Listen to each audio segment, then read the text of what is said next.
কাৰণ হিমন্ত বিশ্ব শৰ্মাই যিটো ষড়যন্ত্ৰ কৰিছিলে অসমৰ সংবাদকৰ্মীসকলে গোটেই ৰাজ্যজুৰি যি ব্যাপক শক্তিশালী গণ আন্দোলন কৰিলে আৰু আপোচবিহীন যিটো স্থিতি ল'লে সাংবাদিকসকলে সেইটোৱে মই ভাবোঁ ভাৰতবৰ্ষৰ নহয় পৃথিৱীৰ ভিতৰতে অসমৰ সাংবাদিকসকল যে ব্যতিক্ৰম সেইটো প্ৰমাণ হৈছে।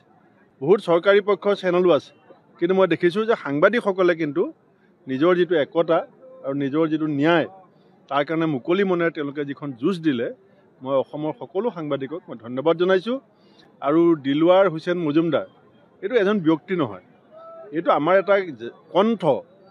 আমাৰ কণ্ঠটো ৰুদ্ধ কৰিবৰ কাৰণে বিজেপি তথা RSSৰ যিটো ক্ষমতা আৰু বাহুবলৰ প্ৰয়াস সেইটো কালি ভুল অন্তিত হৈছে। তেওঁলোক ধ্বংস হৈছে, তেওঁলোক পৰাজয় হৈছে।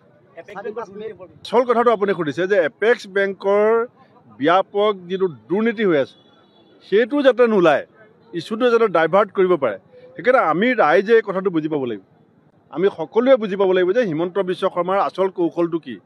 আচল কৌশলটো যে এপেক্স বেংকৰ বিৰুদ্ধে যদি কোনোবাই মুখ খোলে আপোনাক মই জেলত ভৰাই দিম। এতিয়া গম পাই গ'ল, এতিয়া চবেই মুখ খুলিব।